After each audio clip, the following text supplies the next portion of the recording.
नमस्कार। कक्षा 11वीं, विषय मनोविज्ञान। डियर स्टूडेंट्स, आज हम बात करेंगे चैप्टर नंबर 1 मनोविज्ञान एक विज्ञान में दूसरे मुद्दे मनोविज्ञान का स्वरूप की। दोस्तों, किसी भी व्यक्ति को समझने के लिए उसके स्वभाव को समझना आवश्यक है। उसी प्रकार किसी विषय को समझने के लिए उसके स्वरूप को समझना आवश्यक हो जाता है, क्योंकि वह विषय उसकी विषय वस्तु का अध्ययन कैसे करता है, इसके लिए कैसी पद्धति का उपयोग करता है, ये सारे मुद्दे समझना जरूरी है। तो हमें भी मनोविज्ञान के स्वरूप को समझने के लिए उसकी लाक्षणिकताओं को समझना आवश्यक है। मनोविज्ञान की 4 लाक्षणिकता है। एक तो मनोविज्ञान विज्ञान है, दूसरा मनोविज्ञान प्राकृतिक विज्ञान है, तीसरा मनोविज्ञान सामाजिक विज्ञान है और चौथा मनोविज्ञान व्यावहारिक विज्ञान है। तो आइए इन चारों मुद्दों को बारी बारी से हम समझते हैं। पहला मुद्दा है मनोविज्ञान एक विज्ञान है। Psychology is science. दोस्तों, जैसे आगे भी बात हुई थी कि विज्ञान के रूप में मनोविज्ञान अभी तरुणावस्था में है, क्योंकि अभी उसे और लंबी यात्रा करनी है, तभी वह पूर्ण रूप से विकसित और उपयोगी होगा। और वैसे भी जैसे कहा था कि तरुणावस्था में ही जैसे बच्चों का सबसे ज़्यादा विकास होता है, उसी प्रकार इसी युग में, इसी सदी में मनोविज्ञान का सबसे ज़्यादा विकास होने वाला है। मनोविज्ञान के लक्षण है पुनरावर्तन, परिवर्तन, नियंत्रण और वस्तुलक्षिता। 1879 में जर्मनी के लिप्जिंग शहर में विल्हेम वुंट द्वारा स्थापित प्रथम प्रयोगशाला से ही मनोविज्ञान को विज्ञान के रूप में स्थान प्राप्त हुआ। मनोविज्ञान की विषय वस्तु जीवित मनुष्य का व्यवहार है और इसलिए भी मनोविज्ञान का महत्व बढ़ जाता है। आज मनोविज्ञान न्यूरोसाइंस, कंप्यूटर विज्ञान, सूचना और प्रसारण विज्ञान, भौतिक विज्ञान और जीव विज्ञान के साथ समन्वय करके आगे बढ़ रहा है, विकसित हो रहा है। विज्ञान के रूप में मनोविज्ञान एक और भौतिक विज्ञान और जीव विज्ञान की पद्धतियों का उपयोग कर रहा है, तब दूसरी ओर सामाजिक और सांस्कृतिक मुद्दों के अध्ययन के लिए उनकी पद्धतियों का भी उपयोग कर रहा है। तो इस प्रकार मनोविज्ञान वैज्ञानिक पद्धति से मनुष्य एवं प्राणियों के व्यवहार का अध्ययन करता है, इसीलिए मनोविज्ञान एक विज्ञान है। आइए अब बात करते हैं दूसरे लक्षण की। मनोविज्ञान प्राकृतिक विज्ञान है। Psychology is natural science. सही बात है, क्योंकि मनोविज्ञान जिसका अध्ययन करता है वह प्रकृति का ही अंश है, यानी कि मनुष्य एवं प्राणी हम सभी प्रकृति के ही अंश है। और उस हिसाब से देखें तो मनोविज्ञान प्रकृति का अध्ययन करता है, इसीलिए वो प्रकृति का विज्ञान है, क्योंकि वह मनुष्य एवं प्राणी के प्राकृतिक व्यवहार का अध्ययन करता है। तो ऐसे यह प्राकृतिक विज्ञान भी होता है। तीसरा मुद्दा है मनोविज्ञान सामाजिक विज्ञान है। Psychology is social science. तो मनोविज्ञान मानव व्यवहार का अध्ययन तो करता ही है, लेकिन जैसे मनोविज्ञान विज्ञान है, उस मुद्दे में मैंने कहा कि वह सामाजिक और सांस्कृतिक मुद्दों के अध्ययन के लिए भी तरह तरह की पद्धतियों का उपयोग करता है। यानी कि मनोविज्ञान सामाजिक और सांस्कृतिक संदर्भ में मानव व्यवहार का अध्ययन करता है, और इसीलिए वह सामाजिक विज्ञान भी होता है, क्योंकि मनुष्य एक सामाजिक प्राणी है और मनुष्य के व्यवहार का अध्ययन करने वाला विज्ञान यानी सामाजिक विज्ञान। जैसे उदाहरण देकर आपको समझाऊं तो मान लो भारत के और अमेरिका के लोगों के वर्तन में क्या भेद है, क्या अंतर है, मनोविज्ञान उसका अध्ययन करता है। तो उसमें दोनों देशों के लोगों की जो भाषा है, भोजन है, पहनावा है, रहन सहन है, रीति रिवाज है, यह सारी चीजें अलग अलग है और ये सारी चीजें सामाजिक है, सांस्कृतिक है।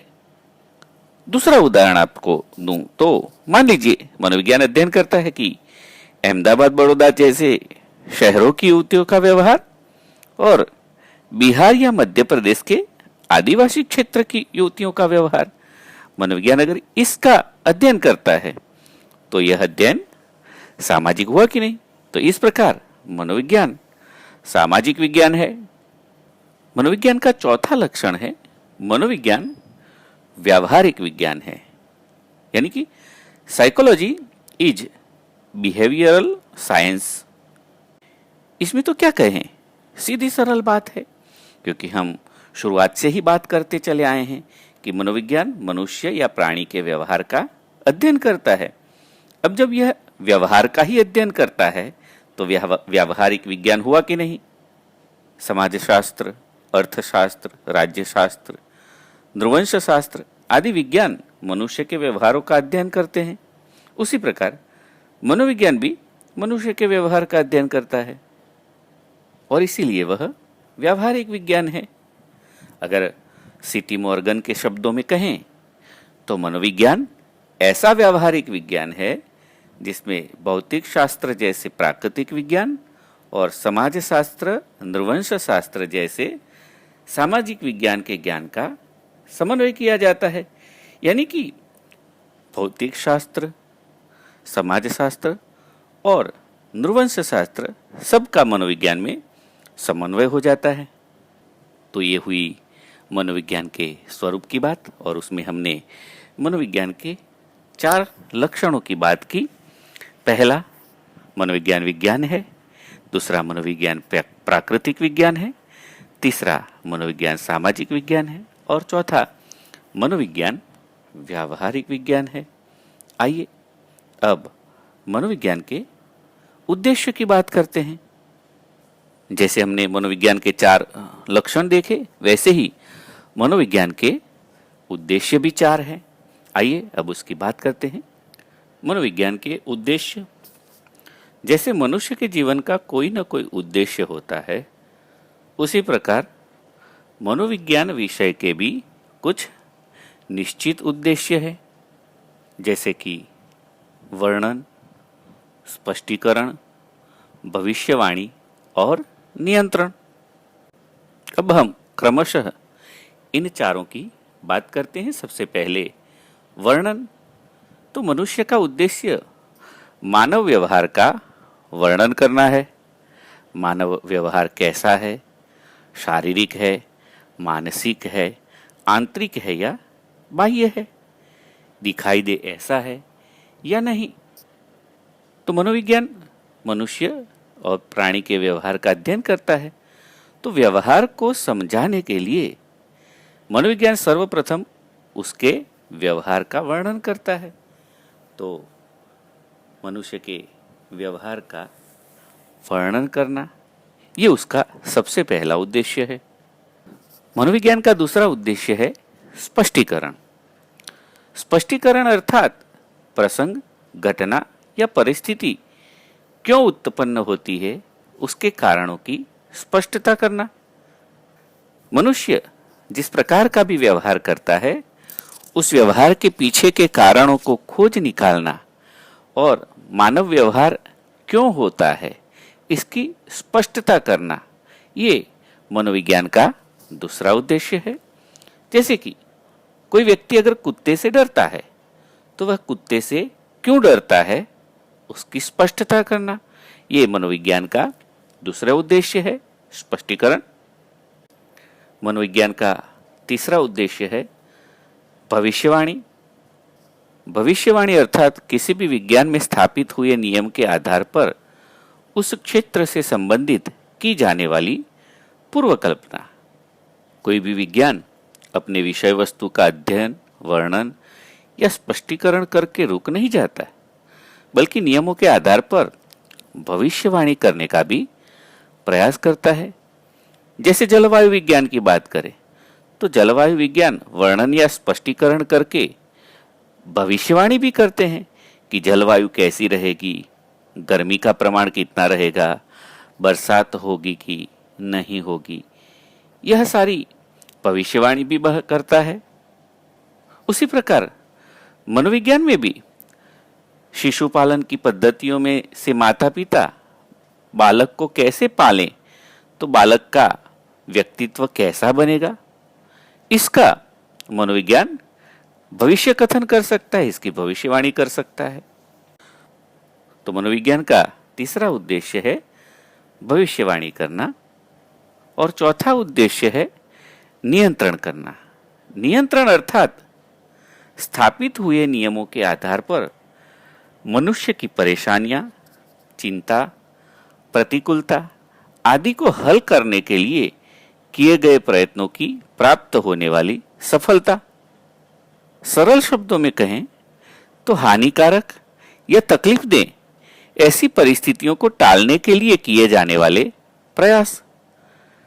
जैसे कि अपराध या बाल अपराध की बढ़ती घटनाओं के पीछे कौन से कारण जिम्मेदार है, उन्हें ढूंढ निकालना और ढूंढकर उसे खत्म कर देना, ये बाल अपराध को रोकने का या नियंत्रण करने का उपाय है या प्रयास है। तो इस प्रकार मनोविज्ञान मनुष्य व्यवहार का अध्ययन करके उसके पीछे के कारणों को खोज निकालकर नियंत्रित करने का प्रयास करता है और इसीलिए नियंत्रण मनोविज्ञान का चौथा उद्देश्य है।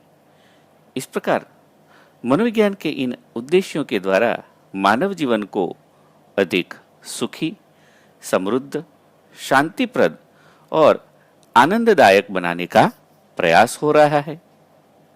तो दोस्तों, आज इस वीडियो में हमने मनोविज्ञान के स्वरूप और मनोविज्ञान के उद्देश्यों की बात की। अगले वीडियो में हम मनोविज्ञान का उद्भव, विकास और अभिगम की बात करेंगे। आज इतना ही। नमस्कार। सबका मंगल हो।